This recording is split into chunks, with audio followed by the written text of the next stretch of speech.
영우야, 내 이번에 급하게 대출을 좀 받아야 되는데 보증 좀 부탁을 하자. 내가 이번에 좋은 땅을 하나 봐놨는데 빨리 계약을 해야 돼서 계약금 대출을 좀 받으려고. 내 돈은 여기저기 투자를 넣어놔서 지금 현금이 없다. 아무리 친해도 보증은 좀... 아니, 마누라가 알면 난리 날 낀데. 내 니한테는 절대 피해 안 가게 할게. 내 지금 건물 하나를 내놨는데 그거 팔리면 대출 바로 갚을 기다. 그래? 그래, 알겠다. 고맙다. 내가 거하게 밥 한번 살게. 밥만? 야이, 술도 사야지. 그래, 알겠다. 아이고 참.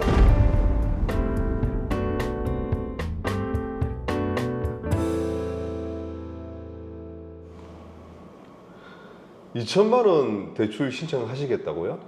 예. 로이어 대부업체에 신청할 거고 대출 이자는 20%입니다. 알겠습니다. 그 연대 보증인은? 연대 보증이 있습니다. 그러면 그 대부업체 보낼 저희 서류들 가르쳐 드릴게요.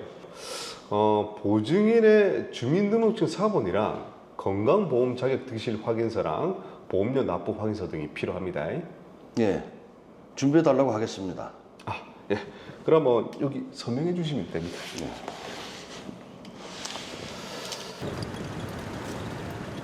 여보세요? 이제 그 박돈춘 씨 대출 신청 관련 서류들 팩스로 보냈습니다. 네, 확인해 볼게요.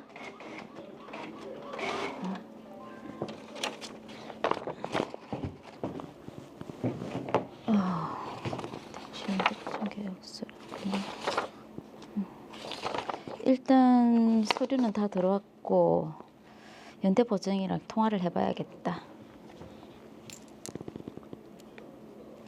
로이어 대부업체입니다.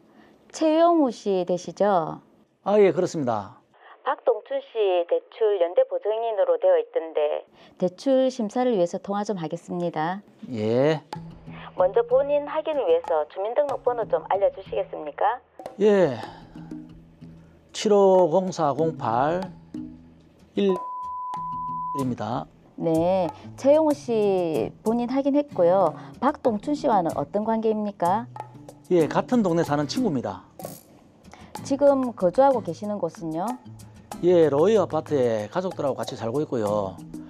아파트는 제 명의로 전세 계약한 겁니다. 하시는 일은요? 자동차 부품 대리점에서 근무하고 있습니다. 대부거래계약서 및 연대보증계약서에 최영우 씨 자필 서명 맞습니까? 예, 맞습니다. 자필로 작성해서 팩스로 보낸 겁니다. 박동춘 씨가 신청한 대출에 대해서 최영우 씨가 연대보증할 의사가 있습니까? 예. 네, 알겠습니다. 최영우 씨.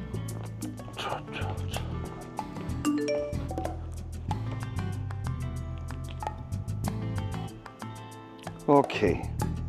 2천만 원 들어왔네.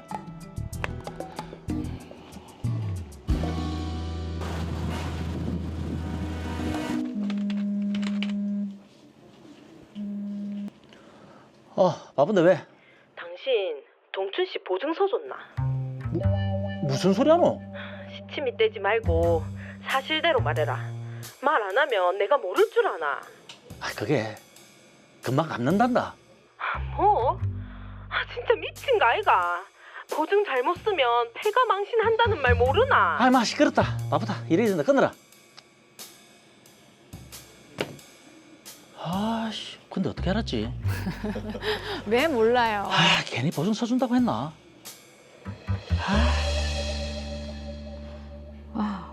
도장도 안 찍혀 있고 팩스로 받은 게 좀 찜찜하단 말이지. 안 되겠다. 전화해서 직접 작성한 원본을 보내달라고 하자. 로이어 대부업체입니다. 서류를 다시 좀 보내주셨으면 했어요. 연대보증계약서 다시 작성하셔서 원본을 보내주십시오. 팩스로 말고요. 저 다시 생각해 보니까 보증할 의사가 없습니다. 그때 전화 통화도 대출 중개업자가 하라는 대로 받은 것 뿐입니다. 저 보증 안 할 겁니다. 뭐고? 이미 대출 실행됐는데. 서류 있으니까 괜찮겠지.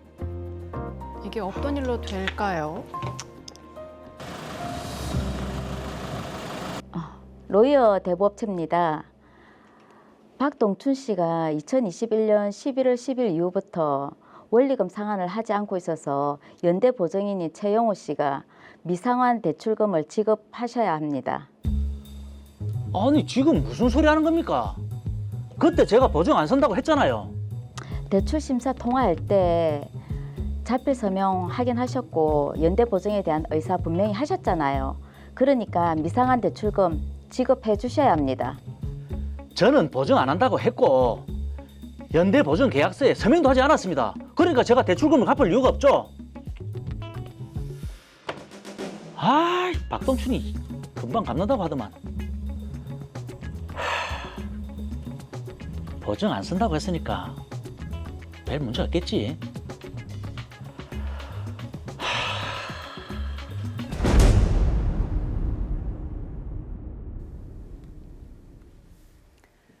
네, 보증을 잘못 서면 패가 망신한다. 최영호 씨 아내도 그렇게 얘기를 했지 않습니까? 그렇죠. 예. 네.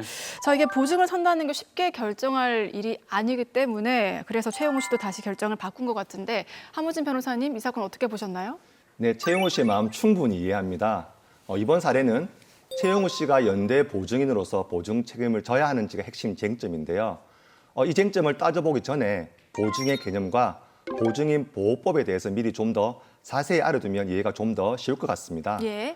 우선 보증하면 단순한 보증과 연대 보증을 좀 더 혼용해서 이렇게 쓰는 경우가 종종 있습니다. 예. 하지만 이 둘 간에는 엄연히 법적 효과에 다소 차이가 있습니다. 이게 보증이라고 해서 다 같은 개념이 아니군요. 네, 맞습니다. 단순 보증과 연대 보증. 그럼 어떤 차이가 있습니까? 네, 단순 보증과 연대 보증의 가장 큰 차이는 최고 검색의 항변권이 있는지 여부입니다.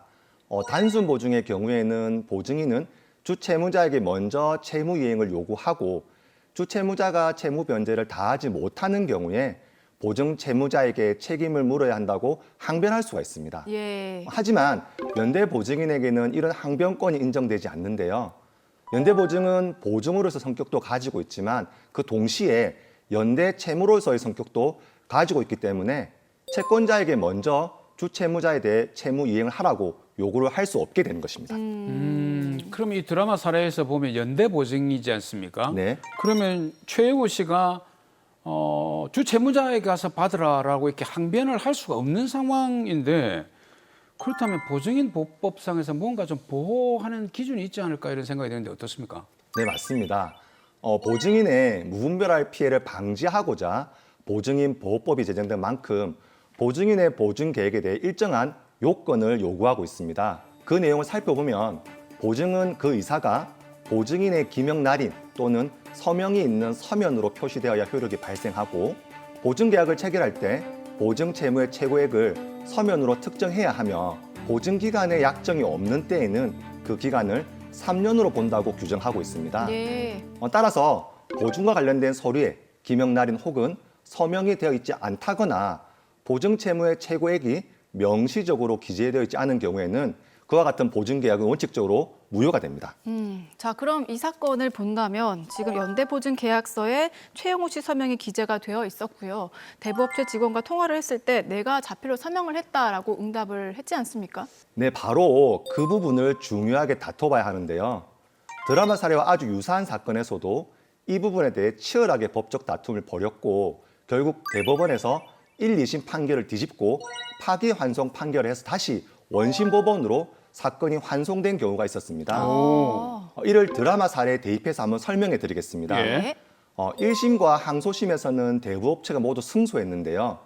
그 이유는 최영호 씨가 대부업체 직원과 전화통화해서 연대보증계약서에 자신이 직접 자필로 서명한 것을 인정했다는 점을 고려해서 최영호 씨가 연대보증계약서에 서명하고 연대보증계약서의 중요 사항을 자필로 기재함으로써 박동주 씨가 대부업체로부터 대출을 받는 데 있어서 그 연대보증한 사실을 충분히 추인할 수 있다고 판단했습니다. 네.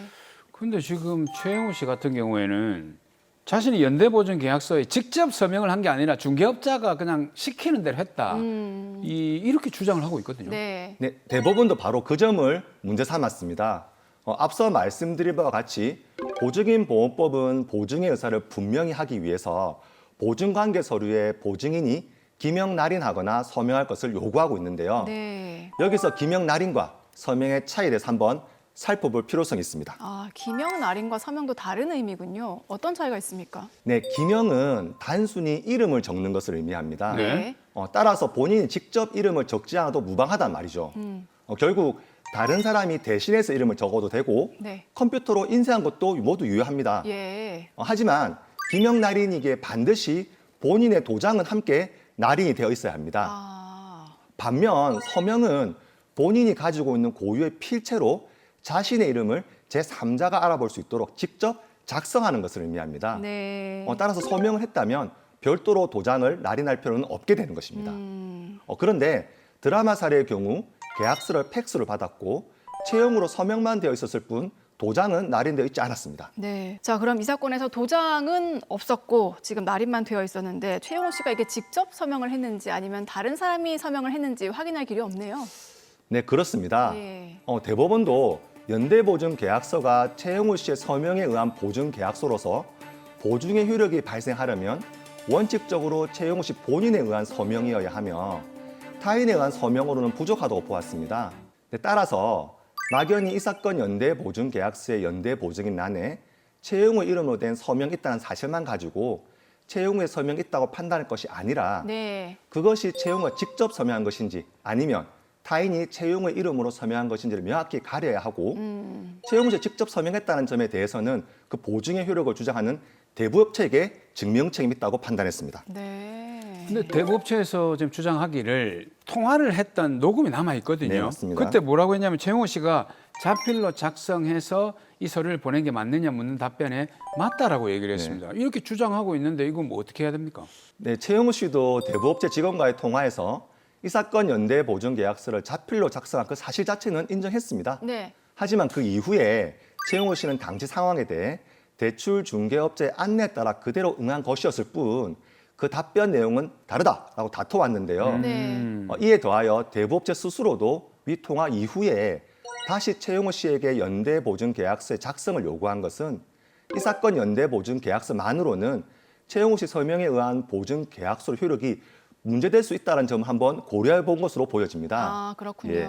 또한 실제로도 이 사건 연대보증계약서 연대보증인 란에 적힌 최영우는 최영우 씨의 필적과 다르다는 사정이 모두 확인되었는데요. 네. 이러한 사정을 종합적으로 고려해 볼 때 이 사건 연대보증계약서에 최영우 씨가 직접 서명했다는 점에 대해 충분한 증명이 이루어졌다고 볼 수 없다는 것이 대법원의 판단이었고 네. 이러한 판단에 기초해서 대법원이 파기환송 결정을 하게 된 것입니다.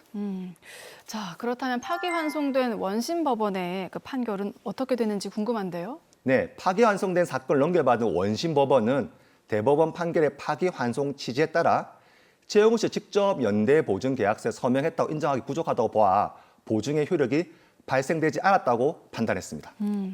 자, 그렇다면 최영우 씨가 전화통화 당시에는 거짓말을 했다는 거 네, 아니겠습니까? 맞습니다. 이런 부분은 판결에 영향을 미치진 않나요? 근데 한번 그렇게 생각해 볼 여지도 있습니다. 최영우 씨가 대부업체 직원과의 전화통화에서 연대보증계약서에 자필로 서명했다고 허위 진술한 사실은 인정됩니다. 네, 하지만 최영우 씨에게 연대보증 책임이 발생하지 않은 이유는 최영우 씨의 허위 진술 때문이 아니라 위 연대보증계약서가 보증의 방식을 갖추지 못했기 때문인데요. 네. 위 연대보증계약서가 보증의 방식을 갖추지 못한 이상 보증의 효력이 발생할 여지가 전혀 없기 때문에 최영우 씨가 대부업체 직원과 전화통화를 하면서 연대보증계약서의 자필 작성 여부에 관해서 진술한 내용은 보증의 효력에 아무런 영향을 미치지 않는다고 판단했습니다. 네. 저는 또 이것도 궁금한데요. 네. 보증인 보호법에 보증 기간에 약정이 없으면 그 기간을 3년으로 한다. 이렇게 말씀하셨는데 네. 그럼 3년 지나면 보증 책임을 부담하지 않아도 되는 겁니까? 네, 한번 살펴봐야 되는데요. 요즘 보증인 보호법에 대해 잘 알고 있는 분들이 꽤 많습니다. 네. 하지만 조금씩 헷갈려하거나 다소 오해를 하고 있는 내용이 있습니다. 이런 오해가 있다면 오해를 해소시켜야 되는 것도 저의 역할이겠죠. 그렇죠. 예. 네. 드라마 사례 한번 가정해 보겠습니다. 네. 연대보증계약서가 유효하다고 가정하고 이 사건에서 최초 대출 시점은 2021년 6월 25일이라는 점을 감안할 때 이때로부터 3년 이상이 지난 시점인 2024년 12월 10일부터 박동춘 씨가 연체를 한 경우라면 과연 최용우 씨가 보증 책임을 부담하지 않는지 해석상 문제가 될 수 있습니다. 네. 왜냐하면 연대보증계약서에 보증기간을 명시하지 않았기 때문에 보증기간은 3년으로 봐야 하기 때문입니다. 그러니까요. 3년이 이게 지났으니까 보증 책임에서 좀 자유롭지 않겠습니까? 네, 이와 관련해서 대법원은 관련 규정에서 정한 보증기간은 특별한 사정이 없는 한 보증인이 보증 책임을 부담하는 주채무의 발생 기간이라고 해석함이 타당하고 보증 채무의 존속 기간을 의미한다고 볼 수 없다는 입장입니다. 즉, 가사 보증 기간을 명시하지 않았다고 해도 보증인의 보증 기간이 3년으로 제한되는 것이 아니라 보증인의 보증 기간은 주채무자의 소멸시효에 따라 결정되어지고 다만 보증 계약을 체결한 날로부터 3년이 지난 이후에 발생한 주채무에 대해서는 보증 책임을 부담하지 않는 것으로 해석함이 타당하다고 보았습니다. 네. 따라서 박동춘 씨가 최초 대출금 상환을 연체한 시점이 3년을 지난 그 이후였다고 해도 박동춘 씨가 대출금을 최용우 씨가 연대보증한 사실은 그 시점 즉시 확정되었다는 점에서 최용우 씨는 보증 책임을 부담한다고 보아야 합니다. 네, 어쨌거나 이제 보증 기간에서 가장 중요한 것은 채무가 발생한 시기인 것 같아요. 맞습니다. 그렇습니다. 그러니까 보증 기간 안에 채무가 발생했다고 하면 그 기간이 지나도 책임을 져야 한다는 말씀이시잖아요. 맞습니다. 정확히 맞습니다. 예. 그렇습니다. 자, 오늘 보증에 대한 또 법적 쟁점들 살펴봤는데 보증 설 때는 항상 신중히 고려하시라는 말씀을 드리겠습니다. 자, 마지막으로 이 사건 정리 한번 해볼까요? 네, 우리 격언에 보증 잘못 서면 패가 망신한다.